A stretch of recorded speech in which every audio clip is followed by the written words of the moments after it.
Bonjour. Xerfi avait initié, il y a près de 2 ans, ses rendez-vous sur le net autour d'un ouvrage économique et de son auteur. J'avais eu d'ailleurs le privilège d'être un des premiers invités pour mon ouvrage La crise globale. Aujourd'hui, Xerfi a décidé d'élargir ses rencontres et d'accueillir régulièrement des personnalités, notamment des hommes politiques, sur des grands thèmes du débat économique et de la géostratégie. Tant il est vrai que la mondialisation, la crise mondiale, démontre chaque jour un peu plus que les problèmes économiques, sociaux, financiers sont étroitement liés et dépendent aussi de la géostratégie. Voilà pourquoi nous avons demandé à Hubert Védrine d'être notre premier invité. Bon, on ne présente plus Hubert Védrine, 14 ans auprès de François Mitterrand comme conseiller diplomatique et à la fin comme secrétaire général pendant 5 ans. Ensuite, vous avez été 5 ans ministre des Affaires étrangères de Lionel Jospin et de Jacques Chirac. Et depuis 30 ans, vous êtes un acteur et un observateur lucide et attentif des problèmes internationaux. Vous sillonnez toujours le monde, vous écrivez beaucoup. Vous avez notamment rédigé pour Nicolas Sarkozy en 2007 un rapport sur la France dans la mondialisation. Et vous avez écrit il y a, au début de l'été, au mois de juin dans Le Monde, un article sur les rapports franco-allemands qui a été très remarqué et très commenté. Alors, l'Europe et les difficultés du couple franco-allemand, eh bien, ces difficultés sont grandes. L'Europe n'allait pas sans le couple franco-allemand. Or, aujourd'hui que Bonn s'est transportée à Berlin, on a le sentiment que l'Europe à 27 part un peu dans tous les sens et que l'Allemagne, elle, se pense et se vit chaque jour un peu plus comme une nation qui défend ses seuls intérêts. Est-ce que je me trompe ? C'est un peu exagéré, mais je ne suis pas en désaccord complet avec cette observation. Bon, il faudrait revenir sur la jeunesse de l'Europe, parce qu'on oublie souvent l'intelligence de la politique américaine en Europe. C'est par exemple pas l'Europe qui a fait la paix, c'est l'Europe qui a profité de la paix qui avait été heureusement instaurée par les États-Unis contre Hitler. C'est pas l'Europe qui a protégé les Européens d'une nouvelle guerre qui était tout à fait impensable après 1945, tous les pays européens étant exsangues et par ailleurs dans la même alliance. Donc on dit beaucoup de bêtises, un peu à l'eau de rose, sur la genèse de la chose. Et c'est pas uniquement la relation franco-allemande qui a été le moteur. Par exemple, avant le traité de Rome, c'est vraiment un groupe de pays. Ce n'est pas que la relation France-Allemagne. La relation France-Allemagne est déterminante de Gaulle-Adenauer, Giscard Schmitt et encore plus Mitterrand-Kohl qui choisissent ensemble Delors. Mais ça, c'est une époque révolue, et là, je vous rejoins. C'est-à-dire qu'il y a une période où l'Allemagne est encore divisée, la guerre froide, etc. Et quand l'URSS est affaiblie au point de ne plus pouvoir contrôler, et quand Gorbatchev, en plus, a le courage historique de ne plus employer la force pour défendre ses régimes, et bien, ils se cassent les figures les uns après les autres, et la réunification devient possible, et nous entrons dans une autre phase, à partir du traité d'unification de 90.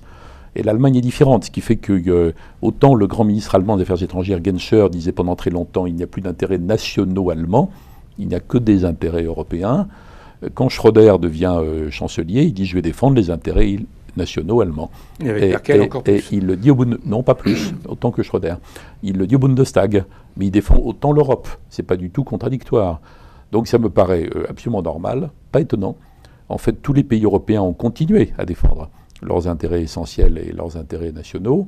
Ils sont tous en même temps embarqués dans une alchimie européenne consistant à essayer de dégager, quand c'est possible, une sorte d'intérêt européen collectif. Ce qui est très nuisible dans le débat politique sur l'Europe, c'est qu'il y a une petite frange minuscule d'européistes, disons maximalistes, un peu ayatollahs, qui considèrent... Qui est importante en France, non ? Qui est assez importante en France, notamment dans les médias, mais qui ne pèse pas sur le plan électoral, mais qui existe dans le débat, comme si c'était obscène, en fait, qu'il y a encore des intérêts nationaux, alors qu'il ne devrait y avoir que des intérêts collectifs. Moi, je pense plutôt que c'est en reconnaissant la légitimité des intérêts de chaque pays, mais en ajoutant la synthèse nécessaire, qu'on pourrait peut-être rapprocher les élites, souvent très militantes européistes, et les populations qui ont complètement décroché de cette affaire. Mais sur le fait que ce soit une époque différente d'avant la réunification, oui, je suis d'accord. Elle décrochait notamment lors des référendums et la montée aussi de l'extrême droite dans un certain nombre de pays. Oui, les référendums en France, encore plus aux Pays-Bas. Le même Schröder m'avait dit que s'il y avait eu un référendum en Allemagne, la réponse aurait été non, en Allemagne. Bon, donc c'est d'une autre époque, mais je ne trouve pas ça tragique. Alors, c'est prévisible, c'est normal, quelque part, et il faut accepter cette normalité pour voir comment on combine ces intérêts nationaux qui ne sont pas automatiquement antagonistes. Oui et non, notamment entre la France et l'Allemagne. Parce que dans les années 90... Mais donc vous ne dites pas que non, vous dites oui et non. Oui. Dans les années 90, l'Allemagne a mené à bien sa restructuration, sa réunification, et on a l'impression depuis le début des années 2000 qu'il y a une sorte de rupture de puissance entre l'Allemagne et la France. Alors je vais faire un parallèle qui est osé, mais j'ai lu ça dans 2-3 endroits. C'est le parallèle avec les années 30. Dans les années 30, l'Allemagne, avec Hitler, s'est réarmée très très rapidement. Son industrie a tourné à plein en faisant des tanks et des canons. Et la France, elle, faisait des congés payés. Aujourd'hui, l'Allemagne a continué de s'industrialiser à outrance. La France s'est désindustrialisée, donnant le sentiment parfois qu'on préférait le tourisme et les services à la personne et qu'on ne misait pas sur l'industrie. Et l'Allemagne a d'ailleurs pensé, je crois, à un moment donné, qu'effectivement, la France abandonnait l'industrie. Et en même temps, nous, on a fait les 35 heures, alors qu'eux, ils ont fait la TVA sociale. Et donc l'écart se creuse. Alors je vais dire comme vous, oui et non. C'est-à-dire que moi, ça me choque pas qu'on essaie de comparer les différentes époques. En général, les commentaires sur les années 20 et 30 sont tellement émotifs, hystériques et en plus ignorants que les gens ne comprennent rien à rien. Mais c'est vrai que dans les deux guerres, il y a une société française qui est viscéralement pacifiste et il y a une société allemande qui veut vraiment mettre en l'air le traité de Versailles, même avant Hitler et même sans Hitler, en fait. Donc il y a deux sociétés différentes. C'est merveilleusement décrit dans l'ouvrage du grand chroniqueur militaire britannique Alistair Horn, Comment perdre une bataille. On voit donc deux pays qui sont dans cette direction. Donc il peut y avoir des points de comparaison, mais là où on ne peut pas comparer, c'est qu'aucun des éléments de contexte ne ressemble à rien, donc on ne peut rien extrapoler de cette comparaison sur la suite, à mon avis. Sauf qu'il y a un pays qui reste économiquement fort, industriel, exportateur, que c'est accru par le fait que l'Allemagne regroupe maintenant 82 millions d'habitants, dont une douzaine quand même de millions d'origine étrangère, donc qui ne se rattachent pas à l'origine devenue allemande, mais qui ne se rattachent pas forcément à l'histoire industrielle allemande avec la même intensité. Bon, c'est vrai qu'il y a la possibilité d'un décrochage économique. Mais on ne peut pas non plus simplement ironiser sur les services à la personne. Par exemple, s'il y avait en Allemagne un système de crèche comparable à ce qui existe en France et qui est exceptionnel, la population allemande ne serait pas en train de diminuer. Parce qu'il y a une incompatibilité presque complète en Allemagne pour une femme jeune entre le fait de travailler et d'avoir des enfants. C'est insoluble. Oui, c'est le Kirche-Kuche. Bon, d'abord, c'est mal vu, mais en plus, c'est pratiquement insoluble. Donc l'Allemagne peut bouger sur ces points. Je veux dire qu'il ne faut pas non plus exagérer la typologie de chacun des deux. Et puis, le fait que la France s'est laissé filer des centaines de milliers d'emplois industriels en 10 ans, ce n'est pas forcément une fatalité. Donc il ne faut pas figer non plus dans la ressemblance. C'est assez difficile de remonter la pente et l'euro ne facilite pas forcément les choses. Mais quand on dit années 30, sauf si on est vraiment dans un cénacle d'érudits, d'historiens, aussitôt le public pense engrenage vers quelque chose de tragique. Ce n'est pas le cas. Non, mais il y a derrière ça, il n'y a pas d'engrenage vers quelque chose de tragique. Il y a une rupture de poids, et ça se traduit dans les institutions. Il a fallu accepter, c'était normal, que les Allemands aient plus de représentants au Parlement européen après la réunification pour représenter les 3 nouveaux Länder. En revanche, je pense qu'on a eu tort d'accepter de changer les modes de vote au Conseil européen en réintroduisant beaucoup de démographie, alors qu'à l'origine, l'Europe moderne, c'est France-Allemagne, sur un pied d'égalité politique. Oui, c'est le principe fondateur de l'Europe. Absolument. Et dans la Convention, traité constitutionnel, traité de Lisbonne, l'Allemagne est passée de 9 à 18% des voix au Conseil européen, nous de 9 à 13. On a monté, parce qu'on a un peu remonté les grands pays qui étaient sous-représentés, mais on a abandonné la parité France-Allemagne. Donc je suis d'accord sur le plan institutionnel, pour prolonger votre remarque économique, pour dire que nous n'aurions pas dû accepter sans négocier, oui. Par exemple, en donnant un contenu enfin à la notion de gouvernement économique de la zone euro. Mais ça nous aurait obligé à clarifier ce que nous entendons par là, ce que nous n'avons jamais fait.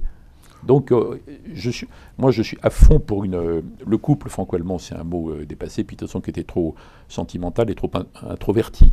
Par contre, il y avait un moteur franco-allemand. Et je pense qu'il n'y a pas d'autre solution pour l'avenir de l'Europe, c'est France-Allemagne plus.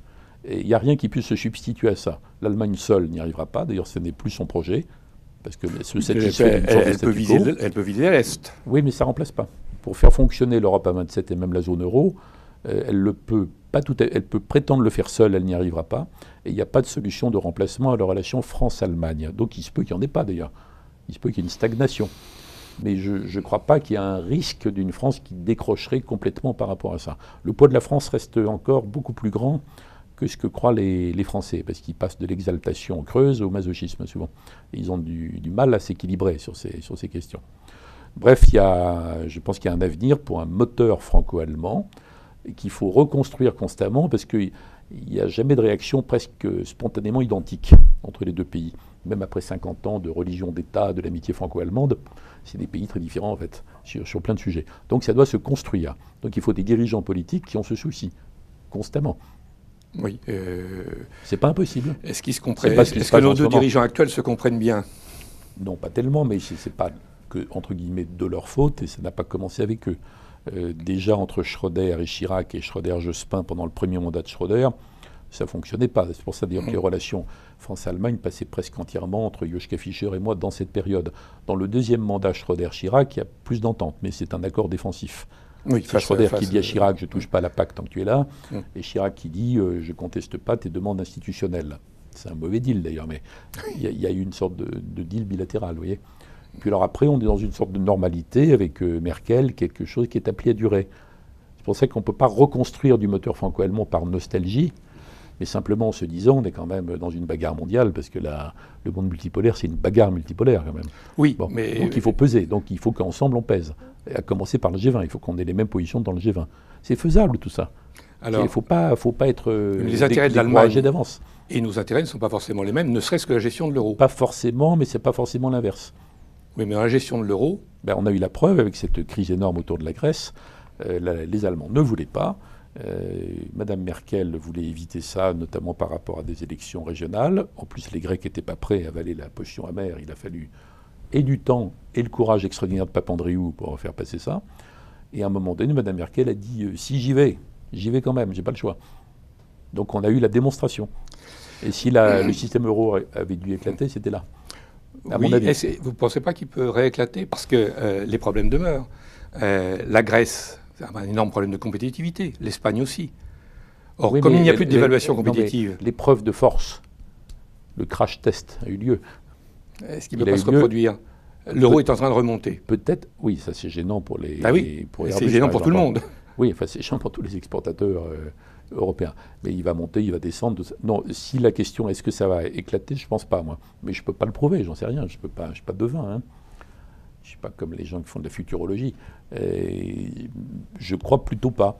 Je pense que le risque, le coût, les conséquences, les inconvénients d'une rupture sont encore pires que la commodité apparente d'une dislocation du système. Donc je pense que si ça se reproduit, il y aura Merkel ou n'importe qui d'autre qui finira par dire bon, j'endosse le plan de sauvetage ou de garantie ou de tout ce qu'on veut. C'est normalement. Je pose mes conditions. Alors là, ça se discute. C'est la question de savoir qu'est-ce que c'est que la gouvernance de la zone euro. Est-ce que c'est les 16 qui élaborent des règles ensemble plus vigilantes, d'ailleurs déjà prévues dans Maastricht mais non appliquées? Est-ce que c'est l'Allemagne toute seule qui dit, comme Merkel a dû le dire une fois pour calmer le Bundestag, nos positions ne sont pas négociables, ça, les autres ne peuvent pas accepter de s'en tenir là? Ou est-ce que c'est la Commission qui en profite pour récupérer abusivement un pouvoir? Précisément, est-ce que les structures de l'Europe... pas sur l'éclatement. Est-ce que les structures de l'Europe sont bien adaptées à un monde, à une guerre économique mondiale, face à des États qui se vivent comme des nations? La Chine, c'est une nation, les États-Unis sont une nation, le Brésil est une nation. Et là, nous avons un magma de 27 pays qui n'arrivent pas à se mettre d'accord, plus les institutions qui se superposent. Oui, mais on n'y peut rien, c'est comme ça. On ne peut pas refaire l'histoire de l'Europe. Aucun conquérant de l'Europe n'a unifié l'Europe, ça n'a pas marché. Bon. Donc on ne peut pas faire l'histoire à l'envers, on ne peut pas... En plus, est-ce que les États-Unis sont une nation? Tout ça se discuterait. Si on parlait du mot nation, on ne peut pas comparer exactement à la nation française ou espagnole ou autre. Bon. En tout cas, c'est comme ça, on n'y peut rien. Il y a 27 pays, éventuellement 30-35. C'est pour ça que Delors avait eu l'honnêteté de dire que c'est une fédération d'États-nations. Il faut partir du fait qu'il n'y aura jamais les États-Unis d'Europe au sens duplicata des États-Unis d'Amérique, puisque George Washington lui-même disait que la force des États-Unis était que les Américains étaient exactement les mêmes, sur tous les plans, ce qui n'est évidemment pas le cas à l'époque, ce qui n'est évidemment pas le cas des Européens. Donc c'est une confédération à 27, 30, 35, avec une sorte de fédération d'États-nations dans la zone euro. Il faut le prendre comme un fait. Il faut essayer d'en faire un atout. Le problème, ce n'est pas les institutions. c'est pas le fait qu'il y ait trop de présidents de on ne sait pas quoi, c'est que les Européens, c'est un problème de mentalité plus que d'institution. Les Européens, depuis la guerre, ils croient vivre dans un monde post-tragique, post-historique, post-traumatique, dans une sorte de bulle. Ils se gargarisent avec la communauté internationale, le droit international, de ces trucs. Et en fait, c'est très hyper... Le droit de l'homisme. Oui, aussi, le droit de l'homisme est un sous-produit de l'idée qu'il n'y a plus de lutte de puissance. Et que deuxièmement, nous sommes toujours dominants sur l'Olympe et qu'on va pouvoir imposer nos conceptions partout. Ça ne marche pas du tout, en fait. Donc c'est un problème de mentalité. Ça serait, je mets une parenthèse, pardon, ça serait très sympathique que ça marche. Si le monde entier pouvait correspondre aux rêves des Européens de l'Ouest des dernières décennies, ça serait bien. Mais ce n'est pas le cas, pas encore. Pas encore. Donc on est dans une bagarre multipolaire, dans une confusion multilatérale et dans une sorte de désordre stratégique. Donc il faut que l'Europe soit un pôle pour ne pas se faire plumer. C'est une question de mentalité. Et comme on a voulu des hommes politiques proches des gens, ils sont souvent trop proches des gens, ils ont peu de capacité de leadership. Il faut réveiller les Européens, les alarmer sans les paniquer et dire nous devons construire une puissance européenne. On ne peut quand même pas faire l'économie de ça. Et mais ça n'a rien à voir avec le passé dangereux, c'est autre chose. Oui, mais l'Europe puissance... C'est ça le discours qu'il faut tenir. Oui, mais l'Europe puissance, a priori, elle a échoué. C'était ce que nous, Français, nous voulions. Non, elle n'a pas échoué. Elle n'a pas échoué. Le poids des Européens cumulés dans les négociations OMC est gigantesque. On est capable de bloquer des tas de choses, par exemple. Le poids des Européens présents dans le G20, à condition qu'ils se mettent d'accord, par exemple, sur les questions de régulation. S'ils ne se mettent pas d'accord, évidemment, le poids est plus faible. Si on se met d'accord dans le G20 européen, qu'on trouve un deal avec l'administration américaine, et qu'on a l'habilité de mettre au moins un émergent de notre côté sur chacun des sujets, pas toujours le même, le poids reste énorme. Énorme. Ça me fait rigoler quand j'entends ceux qui disent « Ah, on est trop petit, il faut s'en remettre à l'Europe, on est trop fatigué, on est trop petit, on n'y arrive plus ». C'est pas vrai, mais les 2/3 des membres des Nations Unies sont beaucoup plus petits que nous. Il y a 180 pays dans le monde qui seraient absolument enchantés d'avoir demain l'influence qu'a la France. Même si, évidemment, c'est pas la France de Napoléon, de Louis XIV, personne ne compare ça. Mais les Français, je le répète, ils passent d'un extrême à l'autre. Une sorte de nostalgie rhétorique et creuse, ou alors on rase les murs, on n'est qu'une puissance moyenne, on ne sait plus qui on est. C'est absurde cet excès dans l'autre sens. Mais ça, la France a plein d'atouts. Il y a un problème de mentalité, il y a un problème de pessimisme. Quels sont les atouts ? Les atouts, ils sont innombrables sur tous les plans. On ne va pas les énumérer, on n'a plus le temps, mais ils sont stratégiques, économiques, politiques, linguistiques, l'image de la France, la demande de France dans le monde. Il y a énormément de pays dans le monde qui veulent que la France continue à jouer un rôle et qui ne sont pas contents si la France se banalise comme étant une sorte de pays atlantiste moyen. C'est un peu ce qui se passe pourtant. C'est ce qui se passe conjoncturellement, mais ça ne correspond pas, c'est pas tenable sur le fond, dans la durée. Oui. Et en tout cas, l'attente de France est un atout. Le mouvement vers la diversité est un atout. Le monde entier ne va pas, dans 20 ans, parler uniquement le sous-américain d'aéroport qui se baragouine partout. Globiche. Il est évident que les Chinois vont parler chinois, que les Arabes vont parler arabe, que les Russes vont continuer à parler russe, etc. etc. Il n'y a pas de raison que la France, pour prendre ce cas, soit le seul pays qui a hérité du passé une grande langue de culture et de civilisation, soit le seul à s'autodissoudre. Les Espagnols ne raisonnent pas comme ça. Les Anglais commencent à mettre en place des académies et des systèmes pour préserver l'anglais qui va avoir le sort du latin, qui va éclater en une sorte de sous-langue incompréhensible. Mais je ne veux pas développer que ce point. Je veux dire, on est encore une puissance nucléaire. Ça veut dire qu'on est associé forcément, automatiquement, à toutes les discussions stratégiques des décennies à venir. Sur l'arme nucléaire, sur le nucléaire militaire, sur le nucléaire civil. Les gens passent demander si la France est encore ceci ou cela. Elle est dedans par rapport à ça. On est au Conseil de sécurité. Au titre du chapitre 7, on a notre mot à dire sur les conflits dans le monde entier. On peut dire que le Conseil n'est plus représentatif du monde. C'est le cas, c'est le monde de 45. Mais tant que ce Conseil est là, etc. Alors, en revanche, sur le plan industriel, sur le plan agricole, on reste une puissance colossale. Mais sur le plan industriel, il y a les accords de Doha. Il y a eu l'hémorragie. Bon. Sur le plan projection dans l'avenir, formation de haut niveau, catastrophe. Sur le plan recherche, catastrophe. Bon, là, il y a quand même 4-5 choses qui forment les éléments d'une politique de rebond. Oui, mais on ne voit pas les prémices du redémarrage. Je pense que l'opinion européenne et française sont moins irréalistes qu'il y a quelques années. Et que l'idée qu'on est dans un monde super sympa, la communauté internationale et compagnie, est quand même sacrément perdu du terrain.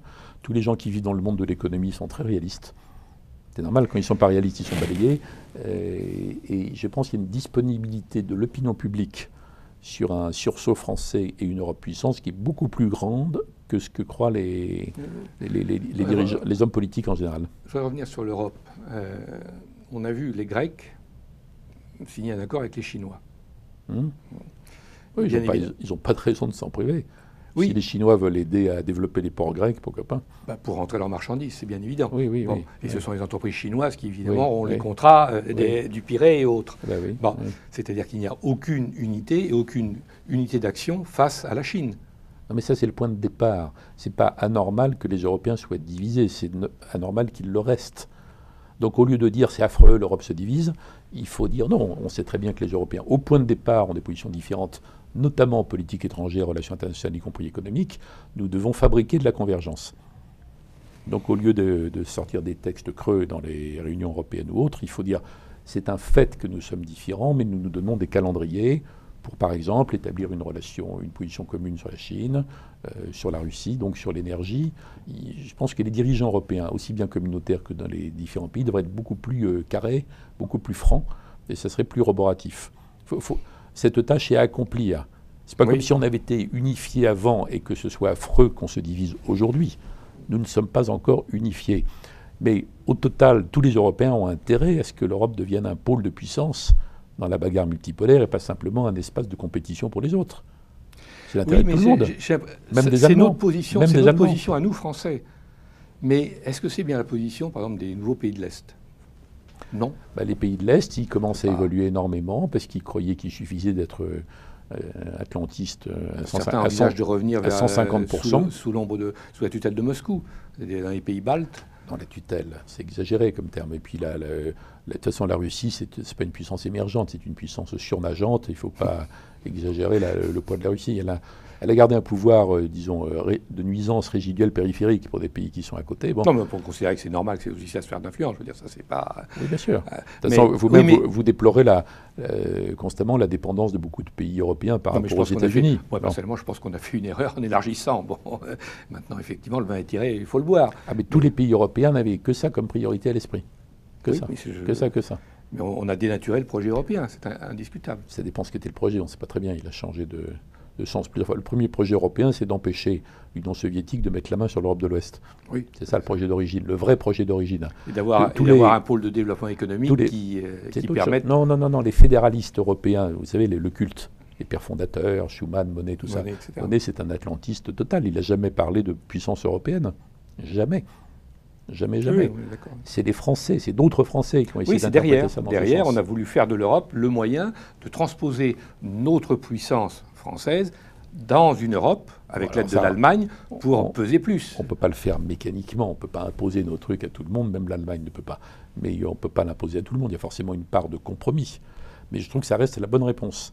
Pas le projet européen d'origine, mais l'idée venue en cours de route que ça peut être un instrument de puissance collective à condition de mutualiser un certain nombre de choses, ça reste la bonne réponse aujourd'hui.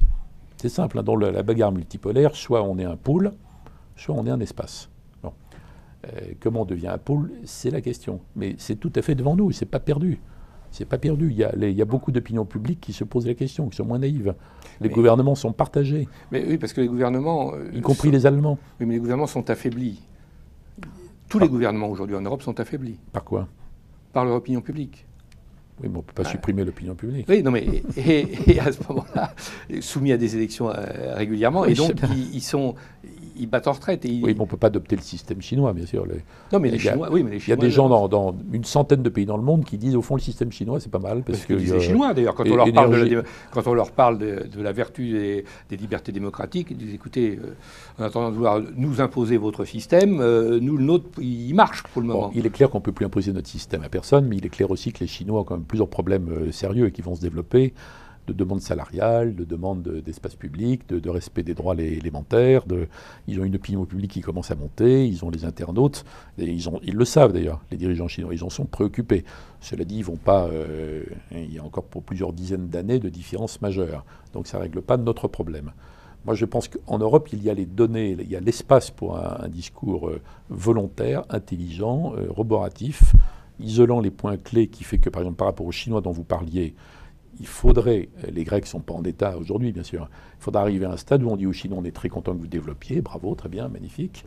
Il y a des tas de choses que vous faites qui sont bien, d'autres qui ne nous plaisent pas, mais enfin bon, c'est comme ça, mais il y en a qu'on n'accepte pas. Et il faudrait qu'on soit capable, Européens... Qu'est-ce qu'on n'accepte pas ? Par exemple, le fait de ne pas respecter les engagements pris dans l'OMC, les questions de contrefaçon, le non-respect de la propriété intellectuelle. La contrefaçon, il y en a d'autres qui ne respectent pas. Les Turcs, les Marocains ne respectent pas. Non, l'immense majorité, ça vient de Chine. Ça vient de Chine, c'est des usines plus ou moins contrôlées par l'armée, tout le monde le sait. Donc il faudrait des sujets où on soit capable de dire aux Chinois, là, stop. Alors bien, les Chinois vont dire, si vous nous embêtez, il n'y a plus de contrat. Il faut être capable de dire chiche. Donc il faudrait que les principaux pays européens, pas du tout de façon agressive, mais c'est normal que chacun défende ses intérêts, arrivent à dire ça, pour bâtir avec la Chine une relation dans laquelle la Chine fait attention. Il n'y a pas que le bras de fer Chine-États-Unis qui va se développer, qui est inscrit. La monnaie, ça en fait partie, évidemment. Évidemment, il ne faut pas que l'euro soit le dindon de la farce.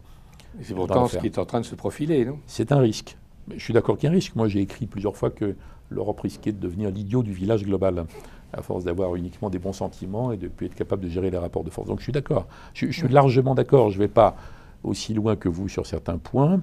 Et je ne suis pas découragé d'avance. Je ne sais pas vous l'êtes, mais vous faites une analyse plutôt pessimiste quoi, de l'engrenage. Et alors moi, je la raccorde plutôt aux opinions, à l'état des mentalités en Europe, qu'aux gouvernements, qui n'en sont que les représentants. Que le reflet, en fait. Oui. Et je pense que les conditions sont mûres pour que les Européens se réveillent, pas pour redevenir agressifs, hein, mais pour simplement dire on a quand même une civilisation européenne, un système européen, on veut le défendre absolument. Et ça comprend des aspects rapports de force. Oui. Même les Chinois vont avoir besoin du reste du monde. Ça leur est jamais arrivé de s'insérer dans un monde global, disant chacun des pôles a vécu un peu séparément jusqu'à la globalisation. Mais ils vont être obligés de ça. Il y a une partie des dirigeants chinois qui s'en préoccupent, qui s'inquiètent de la coalition des inquiétudes. Oui, des inquiétudes autour. Ils sont minoritaires, mais on peut avoir des leviers aussi. Enfin, il faut entrer dans le mécano. Et est-ce qu'on veut attendre quelque chose du G20 ? C'est un espace, c'est pas un pouvoir, c'est un lieu. C'était tout à fait réaliste de la part de Sarkozy de dire il faut qu'on aille au-delà du G7. Il voulait un G14 d'ailleurs, lui, bon, très bien. Le G20, mais après ça dépend de notre stratégie dans le G20. Donc il n'y a rien à attendre du G20, comme si c'était Monsieur G20, bon, c'est le nom de la salle, c'est tout. Donc ça dépend ce qu'on fait dans le G20. Et si, je l'ai dit tout à l'heure, si les Européens sont cohérents, trouvent un deal avec l'administration américaine, ou à défaut avec un ou deux grands émergents, en commençant par les démocratiques, si on peut, un de Brésil. Donc il y a une stratégie dans le G20. Oui, c'est un espace très important qui ne supprime pas les autres espaces de négociation, mais c'est important. Parce qu'on a l'impression que la France prépare ses propositions pour sa présidence sans forcément mettre dans le coup l'Allemagne. C'est une erreur. Je crois pas, enfin, ça m'étonnerait que ce soit le cas, parce qu'on est tout à fait au début, donc on est vraiment aux effets d'annonce. Puis il y a une conjoncture politique où le président a besoin de se redonner du lustre sur certains sujets. Bon, donc il dit ça, mais il ne peut pas mécaniquement gérer le G20 sur les points clés s'il n'y a pas une entente avec l'Allemagne. Parce que les Allemands, c'est des déclarations d'hier, disent que les propositions qu'ils ont vues sont très floues. Oui, un clou chasse l'autre. La présidence, c'est pas pour demain matin, il y a la présidence coréenne encore. Mais après, je pense, moi, que la logique va être d'amener la présidence française d'abord à tirer le meilleur parti de l'héritage de ce qui aurait été fait en Corée, qu'on ne connaît pas encore, à Séoul, et après chercher l'accord avec l'Allemagne et les autres pays européens du G20, tout en étant cohérent avec le point de vue moyen des 27, et la suite que j'ai indiquée, chercher l'accord avec les Américains au moins sur un ou deux points clés, si possible un des autres. Un des jeux du G20, c'est qu'il faut éviter que tous les émergents se liguent contre les puissances établies. Il y a des pays qu'il ne faut pas négliger, comme l'Australie, qui est entre les deux, mais qui a une politique chinoise originale. Bon, il faut entrer dans cette mécanique. Encore une fois, on n'est plus dans la guerre froide et on n'est pas non plus dans la communauté internationale où il n'y a que des chic types qui sont aux Nations Unies, qui votent des jolis textes ensemble. On est dans un truc qui ressemble à l'équilibre des forces du 19e siècle en Europe, étendu au monde, qui n'a pas été un siècle guerrier d'ailleurs, hein. L'équilibre des forces. Il s'est fracassé sur la guerre de 14. Parce qu'on a abandonné la réelle. Je suis tout à fait kissingerien sur ce point. C'est pas la réelle politique qui a conduit à ça, c'est son abandon. C'est son abandon par des politiques aventuristes allemandes et puis autres et qui conduit à 14. Mais vous avez quasiment un siècle après le congrès de Vienne où la situation européenne est gérée entre les puissances. Il y a d'ailleurs des sortes de conseils européens à l'époque. Les diplomates se voient tout le temps. C'est beaucoup plus structuré et organisé qu'on ne le croit. Après, il y a la longue guerre européenne et mondiale de 1914 et 1945 qui casse tout ça. Mais de toute façon, on n'a pas le choix. C'est comme ça. Les émergents émergent. L'Occident a cru triompher tous azimuts. Après la fin de l'URSS, c'était une illusion d'optique. Il y a les émergents, ils sont là. C'est la première fois dans l'histoire du monde que toutes les puissances sont là en même temps. Et il faut faire avec. Faire avec, c'est le cadre du G20, mais il y a aussi le Conseil de sécurité, le FMI. Enfin, il n'y a pas à choisir une enceinte plutôt qu'un autre. Il faut que nous Français, nous Allemands, nous Européens, nous je ne sais pas quoi, comme les Chinois le font, on ait une idée claire de nos objectifs dans chacune des enceintes. Et je crois que c'est faisable tout ça, c'est faisable. Mais on va terminer sur ce message d'espoir. Merci Hubert Védrine et à très bientôt pour un prochain rendez-vous sur Xerfi Net. Merci de l'invitation.